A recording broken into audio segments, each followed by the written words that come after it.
నమస్తే, నేను మాధవి సిద్ధం. Welcome to health care. వర్షాకాలం వస్తుంది, లేకపోతే వాతావరణం చల్లబడుతోంది అంటేనే శ్వాస సంబంధమైన సమస్యలు, లేకపోతే కంటామినేటెడ్ వాటర్ వల్ల, లేకపోతే ఫుడ్ ఇన్ఫెక్షన్స్ వల్ల స్టమక్ అప్సెట్ అవ్వడం, ఇలాంటి సమస్యలు పిల్లల్లో మరీ ఎక్కువ ఉండడం గమనిస్తూ ఉంటాం. తల్లిదండ్రులు చాలా వరీడ్గా ఉంటుంటారు తరచూ సిక్కయ్యే పిల్లల పట్ల.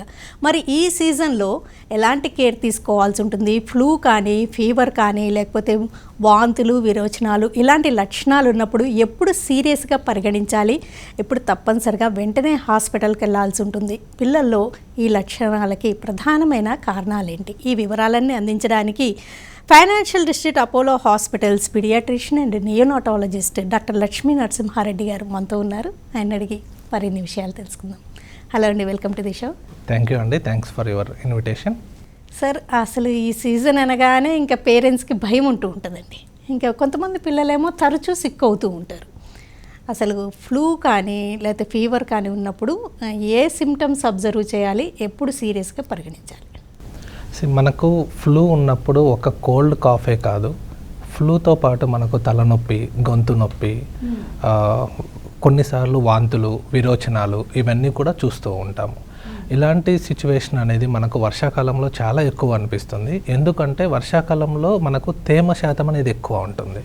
ఈ ఫ్లూ అనేది మనకు డ్రాప్లెట్స్ ద్వారా ఒకరి నుంచి ఒకరికి వెళ్తుంది. తేమ శాతం పెరిగినప్పుడు ఈ ట్రాన్స్మిషన్ అనేది ఈజీగా జరుగుతుంది, ఎక్కువగా జరుగుతుంది. రెండో కారణం ఏంటంటే స్కూల్కి, డే కేర్కి ఇప్పుడు స్టార్ట్ అయ్యే టైం. సో ఒకరి నుంచి ఒకరికి ఇన్ఫెక్షన్స్ అనేవి చాలా ర్యాపిడ్గా వస్తూ ఉంటాయి. సో ఈ టైంలో మనము కొంచెం జాగ్రత్తగా ఉండాల్సి వస్తుంది. మీరు నియోనాటాలజిస్ట్ కూడా కాబట్టి అండి, ఈ ప్రీమీస్ కానీ అంటే ప్రీమెచ్యూర్ బేబీస్ కానీ లేకపోతే అండర్ వెయిట్ పుట్టిన పిల్లల గురించి ఈ సీజన్లో ఇంక ఎక్స్ట్రా కేర్ తీసుకోవాలని చెప్తూ ఉంటారా? డెఫినెట్లీ అండి. టిల్ 2 years వరకు మనకు క్యాచప్ గ్రోత్ అనేది ఉంటుంది.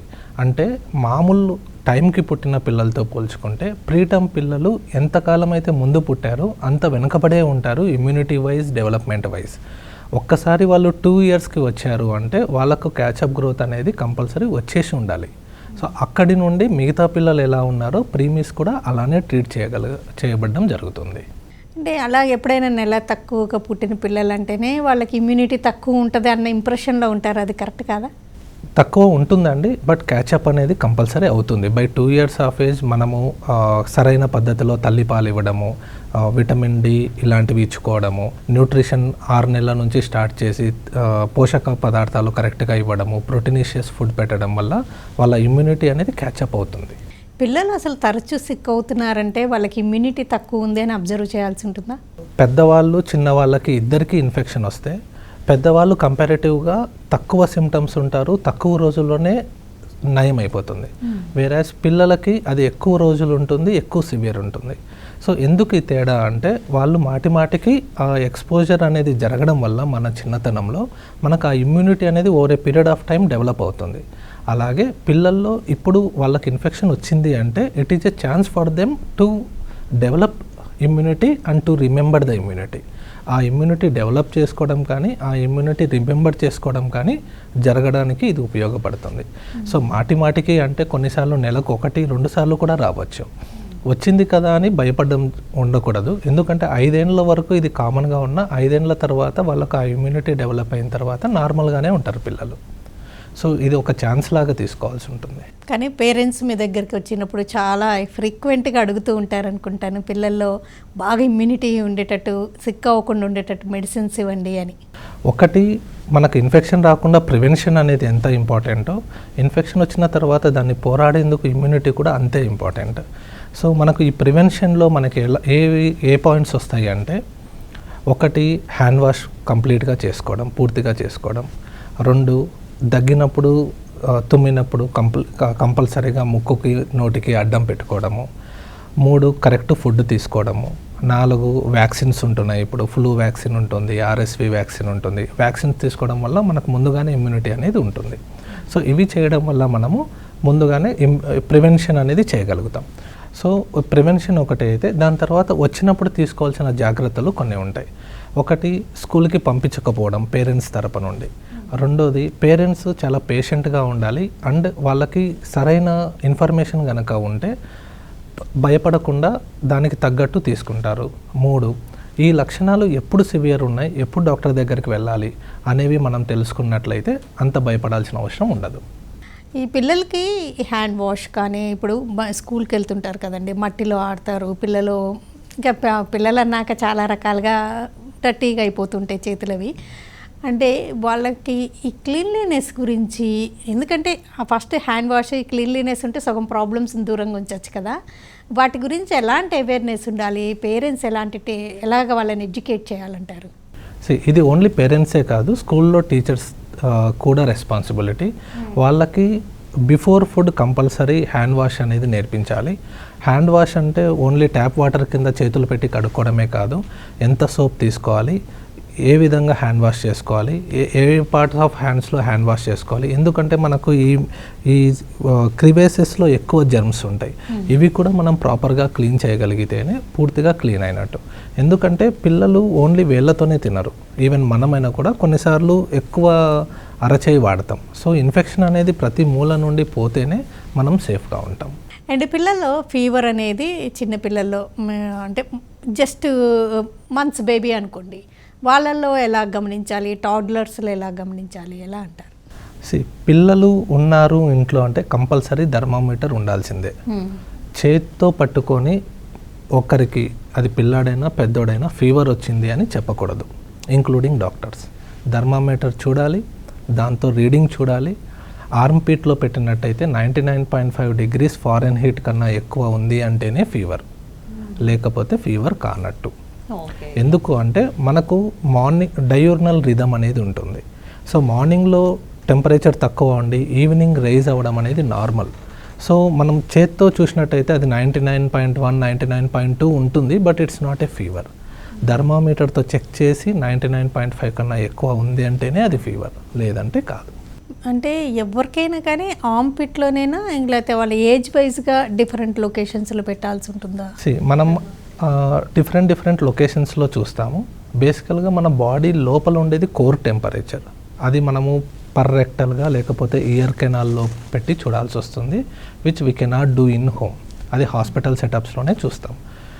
సో మిగిలింది 2 పెరిఫరల్గా చూసేవి. ఒకటి నోట్లో పెట్టి ఇంతకుముందు పాతకాలం మెర్క్యూరీ థర్మామీటర్ వాడేవాళ్ళు, ఇప్పుడు అది వాడట్లేదు.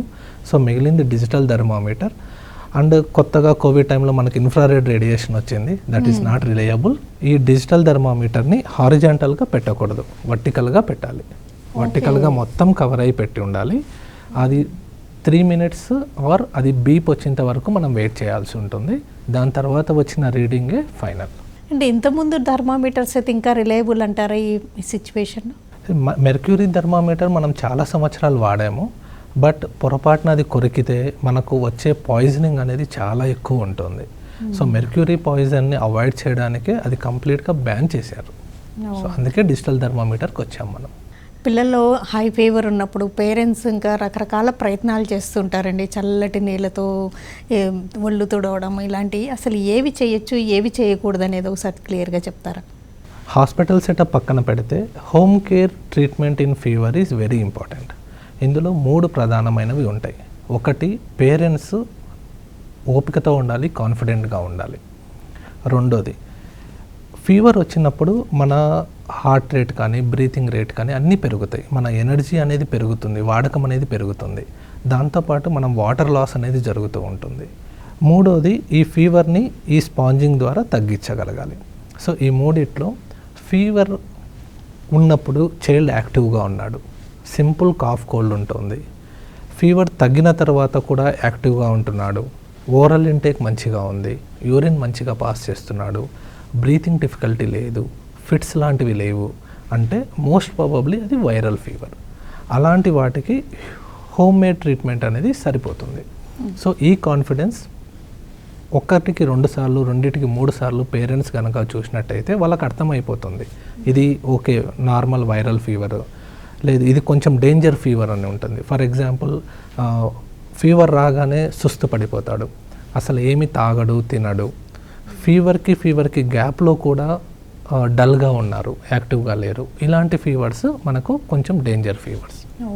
సో నాన్ డేంజర్ ఫీవర్స్ ఏదైతే చెప్పానో అలాంటి వాటిలో పేరెంట్స్ ఇది నేను ఇంట్లో ట్రీట్ చేయగలను అండ్ నాకు కాన్ఫిడెన్స్ ఉంది అండ్ నేను పేషెంట్స్తో ఓపికతో ఉండాలి అనేది వాళ్ళకి అర్థమైతే మిగతా రెండోది ఏంటంటే మనకు ఫీవర్లో వాటర్ అనేది ఎక్కువ యూటిలైజ్ అయిపోతుంది. ఒకటి ఫీవర్ని తగ్గించుకోవడానికి, 2 ఎవాపరేటివ్ కూడా వాటర్ అనేది వెళ్ళిపోతుంది. సో ఈ హైడ్రేషన్ అనేది చాలా ఇంపార్టెంట్. ఇప్పుడు మనం కొన్నిసార్లు 103, 104 ఫీవర్ చూస్తాం. వాటిలో ఏమవుతుందంటే ఫీవర్ వెళ్ళిపోవడం వల్ల డీహైడ్రేషన్ వల్ల కూడా ఇంకా ఫీవర్ పెరుగుతుంది. సో మనం ట్రీట్మెంట్ ఫ్లూయిడ్స్ ఎక్కించడానికే సరిపోతుంది. సో అదే ఫ్లూయిడ్ మనం ఫస్ట్ డే ఆఫ్ ఫీవర్ నుంచి ఇవ్వగలిగితే హాస్పిటలైజేషన్ అనేది మనం తగ్గించుకోవచ్చు.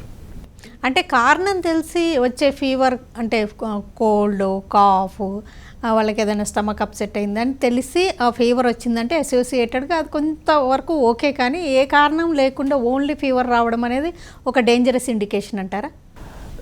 మనకు ఫీవర్ అనేది ఒక symptom, it's not A disease. ఒక డిసీజ్ కాజేటింగ్ ఏజెంట్, అది వైరస్ కావచ్చు, బ్యాక్టీరియా కావచ్చు, ఆర్ ఎనీ ఇన్ఫెక్షన్ కావచ్చు, ఆర్ మనకు ఆటో ఇమ్యూన్ డిసీజెస్లో కూడా ఫీవర్ వస్తుంది, కొన్నిసార్లు క్యాన్సర్లలో ఫీవర్ వస్తుంది, కొన్నిసార్లు మందులు తీసుకున్నా కూడా ఫీవర్ వస్తుంది. సో ఈ అన్ని కారణాల్లో వైరస్ అనేది యూజువల్గా 90% of the times viral fevers ఉంటాయి. సో వీటిలో మనకు హై గ్రేడ్ ఫీవర్స్ ఉంటాయి. ఫీవర్కి గ్యాప్ ఉంటుంది, ఆ గ్యాప్లో చైల్డ్ యాక్టివ్గా ఉంటాడు, వాటర్ ఇంటేక్ బాగుంటుంది. ఇలాంటి ఫీవర్స్ నాన్ డేంజరస్ ఫీవర్స్. ఇలాంటి వాటిలో మనం హోమ్ కేర్ తీసుకోవచ్చు. కొంతమంది పిల్లలు తరచూ ఫీవర్ వస్తుందంటే మాత్రం ఇంకా అండర్లయింగ్ కాజ్ ఏంటి అనేది తెలుసుకోవాల్సి ఉంటుందండి. డెఫినెట్లీ అండి. సో నాట్ ఓన్లీ వైరల్, మిగతా బ్యాక్టీరియాల్లో ఏం బ్యాక్టీరియా వస్తుంది, రికరెంట్ ఫీవర్స్ ఉంటాయి. కొన్నిసార్లు ఇమ్యూనిటీ తక్కువ ఉంటుంది పిల్లలకి, లైక్ ఏదైనా రెట్రోవైరల్ డిసీజెస్ కానీ, లేకపోతే ఇమ్యూన్ డిఫిషియన్సీ డిజార్డర్స్ కానీ, లేకపోతే కొన్నిసార్లు క్యాన్సర్స్ కానీ, ఇలాంటి వాటిలో చూసుకోవాల్సి వస్తుంది. కొన్నిసార్లు repeated contamination of food and water వల్ల కూడా ఫీవర్ వస్తుంటుంది. అలాంటప్పుడు ఇంట్లో కూడా ఫుడ్ అండ్ వాటర్ ప్రిపేర్ చేసే టైంలో మనం ఏ వాటర్ వాడుతున్నామో అవి కూడా మనం చెక్ చేసుకోవాల్సి ఉంటుంది. ఓకే, అంటే ఈ మరీ రైనీ సీజన్లో వాటర్ కంటామినేషన్ ఎక్కువ ఉంటుంది కదా, పిల్లలకి అసలు ఏ వయసు నుంచి వాటర్ తాగించాలి అండ్ వాళ్ళకి ఎలాంటి ఫిల్టరేషన్ ఇంపార్టెంట్ అంటారు? వాటర్ మనము 6 నెలల నుంచి తాపించుకోవచ్చు. 6 నెలల వరకు తల్లిపాలు కంపల్సరీ. 6 నెలల తర్వాత 100 to 150 ml water per day అనేవి యాక్సెప్టబుల్. కొన్నిసార్లు మనం పిల్లల్లో ఉగ్గు పెడుతూ ఉంటాం, అలాంటి వాటర్ కాకుండా in between foods water 100 to 150 ml తాపించాల్సి ఉంటుంది. మనం రొటీన్గా వాడే ఆర్ఓ వాటర్, డ్రింకబుల్ వాటర్ ఏదైతే ఉందో అది వాడినా సరిపోతుంది. అంటే బాయిల్ చేసి చల్లార్చిన నీళ్ళనే అట్లా ఏం లేదు, అవైతే ఇంకా బెస్ట్. అది బెస్ట్. బాయిల్ చేసి చల్లార్చి వడగట్టిన నీళ్ళు దానికి సాటి ఏది రాదు. బట్ అంత టైం లేకపోతే RO water is also fine. మరీ పర్టికులర్గా 6 months ఆ ఏజ్లో ఇంకా పిల్లలు ఎక్కువ సిక్ అవ్వడం అనేది గమనిస్తూ ఉంటామండి. అసలు ఏ రీజన్స్ ఎక్కువ చూస్తుంటారు? మోషన్స్ కానీ, కోల్డ్, కాఫ్, అప్పుడు దాకా బాగానే ఉంటారు, ఈ సడన్గా ఈ వీనింగ్ ఆఫ్ టైంలో మొదలు పెడతారు, ఎందుకని? దీనికి 3 కారణాలండి. ఒకటి, తల్లి తన గర్భంలో ఉన్నప్పుడు బిడ్డకి తనకు ఏదైతే జీవితంలో ఇమ్యూనిటీ డెవలప్ అయిందో అదంతా ట్రాన్స్ఫర్ చేస్తుంది. సో ఫస్ట్ 6 months వరకు ఈ యాంటీబాడీస్ అనేవి ఉంటాయి. అవి ఫ్లూ నుంచైనా డయేరియా నుంచైనా కాపాడుతూ ఉంటాయి. ఒక్కసారి 6 months తర్వాత దాని యొక్క స్ట్రెంగ్త్ అనేది తగ్గిపోతుంది కాబట్టి మనకు బయట నుంచి వచ్చిన ఇన్ఫెక్షన్స్కి బేబీస్ రెస్పాండ్ అవ్వడం స్టార్ట్ అవుతుంది. రెండోది, ఆ టైంలో మనం మౌతింగ్ అనేది చూస్తూ ఉంటాం, ఏది చూసినా కూడా నోట్లో పెట్టేసుకుంటున్నారు అంటారు. సో అవి కంటామినేటెడ్ ఉండడం వల్ల కూడా ఇన్ఫెక్షన్స్ వస్తాయి. మూడోది, మనం వీనింగ్ చేస్తాం. వీనింగ్ అప్పుడు కూడా ఫుడ్ అండ్ వాటర్ బయట నుంచి పెడుతున్నాం కాబట్టి మనకు ఇన్ఫెక్షన్స్ వస్తాయి. సో తల్లిపాలు శ్రేష్టమైనవి. దానితో పాటు కొంచెం ఇమ్యూనిటీ దాని ద్వారా వస్తుంది, కడుపులో ఉన్నప్పుడు వస్తుంది కాబట్టి వాళ్ళు అంతవరకు సేఫ్ పీరియడ్, సేఫ్ జోన్లో ఉంటారు. వన్స్ ఆ జోన్ దాటిన తర్వాత ఆబ్వియస్గా ఇన్ఫెక్షన్స్ అనేవి తరచూ చూస్తూ ఉంటాం. ఈ ఫస్ట్ 1 year అనేవి వ్యాక్సిన్స్ అనేవి కూడా ఎక్కువగా షెడ్యూల్లో ఉంటూ ఉంటాయి కదండి. పిల్లలు సిక్ అయినప్పుడు ఈ వ్యాక్సిన్స్ని మరి పోస్ట్ పోన్ చేయొచ్చా? తర్వాత ఎలా ఉండాలి వాళ్ళ షెడ్యూల్ అనేది? సింపుల్ కాఫ్ అండ్ కోల్డ్ ఉంది, ఫీవర్ అరౌండ్ 1 or 2 కంటే తక్కువ ఉంటుంది, ఇలాంటి పిల్లలకి మనం వ్యాక్సిన్స్ అనేవి యథావిధంగా వేసుకోవచ్చు. అట్లా కాకుండా వెరీ సిక్ ఉన్నారు, హాస్పిటలైజేషన్ అవసరం పడుతుంది, యాంటీబయాటిక్స్ అవసరం పడుతున్నాయి, ఇలాంటి పిల్లల్లో మనం 7 to 14 days గ్యాప్ ఇచ్చి మనం వ్యాక్సిన్స్ అనేవి షెడ్యూల్ ప్రకారం కంటిన్యూ చేస్తాం. ఇలా వ్యాక్సిన్తో వచ్చే ఫీవర్ ఇలాంటి వాటికి కూడా ఎప్పుడైనా సీరియస్ అని పరిగణించాల్సి ఉంటుందా? డెఫినెట్లీ అండి. వ్యాక్సిన్స్కి కూడా మనకు సైడ్ ఎఫెక్ట్స్ ఉంటాయి. 10,000 నుంచి 1,00,000 మందిలో ఒకరికి వ్యాక్సిన్ రిలేటెడ్ కాంప్లికేషన్స్ అనేవి మనం తరచూ చూస్తూ ఉంటాం. ఒకటి ఫీవర్. వ్యాక్సిన్ అంటేనే సమ్ ఫార్మ్ ఆఫ్ ఇన్ఫెక్షన్ అనమాట. అది కిల్డ్ వ్యాక్సిన్ అయినా లేకపోతే లైవ్ వ్యాక్సిన్ అంటాం. అంటే ఆ వైరస్ కానీ బ్యాక్టీరియా కానీ బతికుండగానే మనం పిల్లలకి ఇస్తాం. ఎందుకు ఇస్తామంటే తక్కువ మోతాదులో ఇవ్వడం వల్ల వాళ్ళు దానికి ఎక్స్పోజ్ అయ్యి ఇందాక చెప్పినట్టు ఇమ్యూనిటీ అనేది పెంచుకుంటారు, మెమరీ అనేది పెంచుకుంటారు. సో మనం ఈ వ్యాక్సిన్ ఇవ్వడం వల్ల వాళ్ళకి కొంచెం ఫీవర్ రావడం అనేది నార్మల్. అది వితిన్ 24 అవర్సే వస్తుంది. ఒకవేళ ఫీవర్ మోర్ దాన్ 24 అవర్స్ ఉంటుంది, ఆర్ బాడీలో ఎర్రగా పొక్కులు వస్తున్నాయి, ఫిట్స్ వస్తున్నాయి, బ్రీతింగ్ డిఫికల్టీ ఉంటుంది, ఎక్కువ శ్వాస ఎగబోసుకుంటున్నారు, డల్గా పడుకుంటున్నారు, ఫిట్స్ వచ్చాయి, ఇలాంటివి ఏమన్నా ఉన్నాయి అంటే వెంటనే డాక్టర్ గారిని సంప్రదించాల్సి వస్తుంది. అది కామన్ ఫ్లూనా లేకపోతే సమ్ అదర్ రెస్పిరేటరీ ప్రాబ్లమా అనేది ఎలా గుర్తించగలరు? ఇవి అన్నీ కూడా cough, cold, fever, headache, sore throat, body pains అనేవి అన్నిట్లోనూ ఉంటాయి. ఫీవర్ ఏ ఫామ్లో ఉన్నా కూడా ఉండే అవకాశాలు ఉంటాయి. అన్లెస్ అదర్వైజ్ మనం టెస్ట్ చేసి ఇది ఫలానది అని చెప్తే తప్ప అది ఆర్ఎస్వీనా, ఫ్లూనా, మైకోప్లాస్మానా, అడినో వైరసా అనేది మనం చెప్పలేము. ఎనీవేస్ ఒక ఫామ్ సిమ్టమ్ యొక్క పరిగణాలు మనం చూసుకున్నట్టయితే మోస్ట్ కామన్గా అలసటగా ఉండడం, ఎక్కువ ఫీవర్ రావడం, సోర్ థ్రోట్ రావడం, కోల్డ్ అండ్ కాఫ్ ఉండడం, ముక్కులు కారడం, ఇలాంటివి మనం ఫ్లూలో ఎక్కువ చూస్తాం మిగతా వైరస్తో పోల్చుకుంటే. చాలామంది పేరెంట్స్ ఇంకా ఫీవర్ కానీ కోల్డ్ కాఫ్ ఉన్నప్పుడు ఇంకా ఒకసారి 2 సార్లు పీడియాట్రిషియన్ని కలుస్తారు. ఇంకా తర్వాత అవే మెడిసిన్స్ కంటిన్యూ చేసేస్తూ ఉంటారండి పిల్లలకి. అసలు దీనిలో చేస్తున్న తప్పిదాలు ఏమంటారు? ఫస్ట్ 6 నెలల వరకు ఏం ప్రాబ్లం వచ్చినా డాక్టర్ దగ్గరికి వెళ్ళండి. 6 నెలలు దాటిన తర్వాత మనకి ఫ్లూ అనేది లేకపోతే మిగతా వైరస్లు అనేవి ఎక్కువ వస్తుంటాయి. ఇందాక చెప్పినట్టు అవి డ్రాప్లెట్ స్ప్రెడ్, అంటే మనకు హ్యూమిడిటీ తేమ శాతంతో పాటు అది మనకు ఒకరి నుంచి ఒకరికి సంక్రమిస్తూ ఉంటుంది. సో అది మనకు స్టార్టింగ్ అనేది నోస్, ఫ్యారింగ్స్ దగ్గర స్టార్ట్ అవుతుంది. అక్కడే మనకు సిమ్టమ్స్ వచ్చేస్తాయి, కోల్డా, కాఫా, ఫీవరా అని. అది లోపలికి పోతే నిమోనియా అంటాం. కొంతమంది ఆస్థమాటిక్ పిల్లల్లో ఆస్తమా అనేది ఎగ్జాసర్బేట్ అవుతుంది. అది చెవికి వెళ్తే ఓటైటిస్ మీడియా అంటాం, బ్రెయిన్కి వెళ్తే మెనింజైటిస్ వెళ్తాం. నోస్ అండ్ థ్రోట్ ఉన్నంత వరకు ఎవరికి ఏం ప్రాబ్లం ఉండదు, డాక్టర్స్కి ఉండదు, పేషెంట్స్కి ఉండదు, పేరెంట్స్కి ఉండదు. ఒక్కసారి అవి కాంప్లికేషన్స్ రావడం స్టార్ట్ అయితేనే మనకు ప్రాబ్లం అనేది స్టార్ట్ అవుతుంది. సో లంగ్స్లోకి వెళ్ళాయా లేవా అనేది మనం చెస్ట్ స్టెథోస్కోప్ పెట్టే మనం తెలుస్తుంది. Or other form of investigations, ఎక్స్రేలా అవి ఇవి చేస్తేనే మనకు తెలుస్తుంది. సో అది చెస్ట్లోకి దిగుతుందా లేదా, ఆస్తమా ఏమన్నా ఆ టైప్ ఆఫ్ సిమ్టమ్స్ వస్తున్నాయా, లోపలికి వెళ్ళే శ్వాసకోశ గొట్టాలు అనేవి మూసుకుపోతున్నాయా అనేది మనం చెక్ చేయించుకుంటేనే మనకు తెలుస్తుంది. సో ఇంట్లో ఉన్నంత వరకు, అది ఇక్కడే ఉన్నంత వరకు ఎవరికి ప్రాబ్లం లేదు. అది లోపలికి దిగితేనే ప్రాబ్లం స్టార్ట్ అవుతుంది. అది మనకు స్టెత్ పెడితేనే తెలుస్తుంది. ఇంకొకటి అండి, పిల్లల్లో కోల్డ్ కాఫ్ ఉన్నప్పుడు వాళ్ళు ఇయర్ ఎక్తో కూడా ఏడవడం, బాధపడడం చూస్తుంటాము. ఒక్కోసారి ఇయర్లోంచి చీములాగా కూడా వస్తూ ఉంటుంది. ఇది ఒక సీరియస్ ఇండికేషన్? డెఫినెట్లీ అండి. ఎందుకు అంటే ఈ ఇయర్ ప్రాబ్లమ్స్ రిపీటెడ్గా వస్తున్నాయి, ఇన్ఫెక్షన్స్ వస్తున్నాయి అంటే మనము వినికిడి అనేది పూర్తిగా పోయే అవకాశాలు కూడా ఉంటాయి. సో చీము వచ్చిందంటే నెవర్ నెగ్లెక్ట్ ఇట్. అది ఎక్కడైనా సరే బాడీలో, అది అందులోనూ కళ్ళు, చెవులు మనకు చాలా ఇంపార్టెంట్ ఆర్గాన్స్ కాబట్టి మనం ఎప్పుడూ అది నెగ్లెక్ట్ చేయకూడదు. పిల్లల్లో ఒకవేళ ఉబ్బసం ఇట్లాంటివి ఉంటే వాటిని ఎలా గుర్తించాలంటారు? మనకి శ్వాస నార్మల్గా తీసుకున్నప్పుడు మనకి గమనిస్తూ ఉంటే మనము అడల్ట్స్ చూసుకున్నట్టయితే నిమిషానికి 15-16 సార్లు తీసుకుంటాం. వేరాస్ పిల్లలు 20-22 సార్లు, 25 సార్లు కూడా శ్వాస అనేది తీసుకుంటూ ఉంటారు. ఒకవేళ లోపల ఏదన్నా ప్రాబ్లం ఉంది, వాళ్ళకి బాడీకి ఆక్సిజన్ సరిపోవట్లేదు అన్నప్పుడు ఆబ్వియస్గా శ్వాస అనేది రేట్ పెరుగుతుంది. ఫస్ట్ 25 సార్లు తీసుకునేది 40 సార్లు తీసుకుంటారు, కొన్నిసార్లు 60 సార్లు తీసుకుంటారు. ఈ శ్వాస ఇంక్రీజ్ అయినప్పుడు ఫస్ట్ ఇండికేషన్. రెండోది, శ్వాస సరిపోక ఆ లోపలికి ఆక్సిజన్ పీల్చుకోవడానికి మనం యాక్సెసరీ మజిల్స్ అనేవి ఉంటాయి. అవి ఇక్కడ మజిల్స్ కానీ, ఇంటర్కోస్టల్ మజిల్స్ కానీ, కింద డయాఫ్రమ్ కానీ, వీటి ద్వారా ఏమవుతుందంటే ఎక్కువ ఎయిర్ని తీసుకున్న ప్రయత్నంలో అవి యాక్షన్ చేసినప్పుడు మనకు రిట్రాక్షన్స్ అనేవి వస్తాయి. అంటే ఎగబోసుకోవడం అంటారు. శ్వాస ఎక్కువ తీసుకోవడంతో పాటు శ్వాస ఎగబోసుకోవడం. సో శ్వాస ఎక్కువ తీసుకునే టైంలోనే మనము వెంటనే దగ్గరుండి డాక్టర్ దగ్గరికి వెళ్ళాల్సి ఉంటుంది. శ్వాస ఎగబోసుకున్న తర్వాత ఏమవుతుంది అంటే మనం ఒక పని చేస్తున్నాం, అలసిపోతాం. అలాగే మన మజిల్స్ కూడా అవి దానంతకు అవి ట్రై చేస్తున్నాయి. ఒక పాయింట్లో అలసిపోయినప్పుడు ఇంకా డైరెక్ట్ అది ఫెయిల్యూర్ కిందకి వెళ్ళిపోతారు. ఇంకోటి మామూలుగా పెద్దోళ్ళు అయితే ఆవిరి పట్టడం ఇలాంటివి చేస్తుంటారు కదండి. పిల్లలకి ఒకవేళ నోసు బ్లాక్ అయ్యి ఇట్లా ఉందనుకోండి, గాలి ఆడకి ఇబ్బంది పడుతున్నారు, అప్పుడు ఏం చేస్తే బెటర్ అంటారు?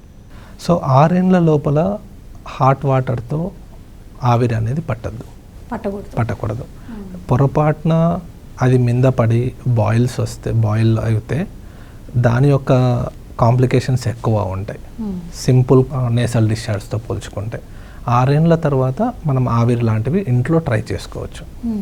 అంతవరకు మనకు వేరియస్ ఫామ్లో మనకు నెబులైజేషన్స్ అనేవి అవైలబుల్ ఉన్నాయి.